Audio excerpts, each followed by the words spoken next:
Thank you for viewing this presentation. It relates to the book we've been reading by Ed Catmull called Creativity, Inc.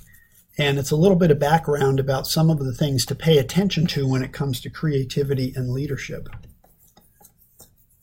That's an overview of the 4 topics we'll cover in this presentation.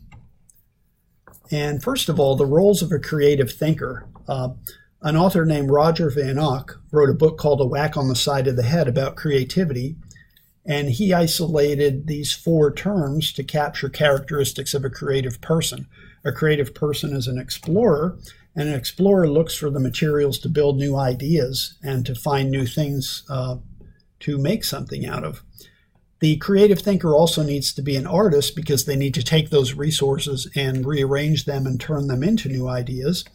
And then that individual has to be a judge to determine if an idea is worth pursuing, what's necessary to do, if the resources exist, and if the timing's right. And then finally, he mentions that a creative person also needs to be a warrior that takes an idea and puts it into action. So basically, it's not enough to come up with an idea, but you have to have some application to make it useful. In another book entitled Creativity, Inc., similar to our book, except the subtitle's different, it's called Building an Inventive Organization, the authors Mozzie and Harriman talk about creativity in terms of 4 critical dynamics. They say motivation, curiosity, and fear, and the breaking and making of connections and evaluation are essential parts of creativity. You'll notice that a little bit of that applies to the prior slide, where it talked about the person having to be a judge to be able to be creative. But they go through the process of talking about, what motivates people to be creative. So think about that in terms of what Ed Catmull did at Pixar. And then also the notion that they had some moments where things were a little bit fearful in terms of whether it was going to work out. And then finally, the making and breaking of connections and how Catmull kind of had to rebuild and restructure things to make it all work out well. Finally, Mozzie and Harriman argue that creativity depends on organizational climate and building a system that asks everyone to be a leader. And as you'll note from Catmull's work, that's very much in line with his idea that the right climate had to exist to be creative. And then finally, they ask people to accept responsibility even without permission. Creativity may be defined quite simply as the ability to bring something new into existence. So in another book called Creative Approaches to Problem Solving, a framework for innovation and change, gets at this idea. And some of the important points from the authors here are that creativity and innovation are somewhat different. To be creative, you need to use your imagination, engage in a process, generate ideas, come up with something new, and they call it sort of a soft process. Innovation, on the other hand, is implementation of an idea, actually coming up with a product, going through the process to develop it. It's got to be an idea that's useful to people, and it's something that's hard or concrete that we can actually look at, feel, and touch. These authors also mention that the creative approach means you're working on a new or open-ended outcome.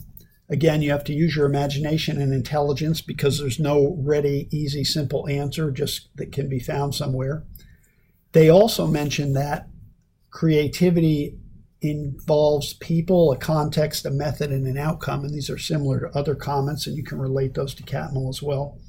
And then finally, they show a whole bunch of words that are characteristic of creativity. I won't read all those there, but those are the kind of things that characterize creative people. Then we get into the HBR articles that seem to apply to what Catmull's organization at Pixar was all about. So you've got a strategic principle notion. It allows people to maintain strategic focus. It empowers workers and so forth. So the idea here is to ask yourself what the strategic principle was at Pixar. You can also ask yourself what the strategic principle was in your company in the simulation with regard to the questions we're asking you. Next, the article on secrets to successful strategy execution. Here it focused on people delegating decisions and then also having the right information flow. Ask yourself once again, what did Catmull do to share information with all the essential decision makers at Pixar? And then finally, the rapid decision model. This basically involves assessing who is essential to be included in the strategic decision process. So the authors here come up with a RAPID acronym to help us assess everyone that should be involved in various processes. Obviously, the decision maker needs to be involved in the process, but they list a few other people there who ought to be involved when a strategic decision is being made. All of this points to the idea that you should think about Ed Catmull's work at Pixar in terms of creative thinking and sound decision making. So how did he pull that off in terms of the information we just talked about on the prior slides? Also ask what you did to be innovative or creative while playing the Globus game. What did you do personally in that regard? And then finally, what is the role of leadership and strategy execution? So how is it that a leader really impacts this whole process in terms of what you read at Pixar, what you might have done in the game, and then also what we just talked about on the prior slides? Thanks for your attention.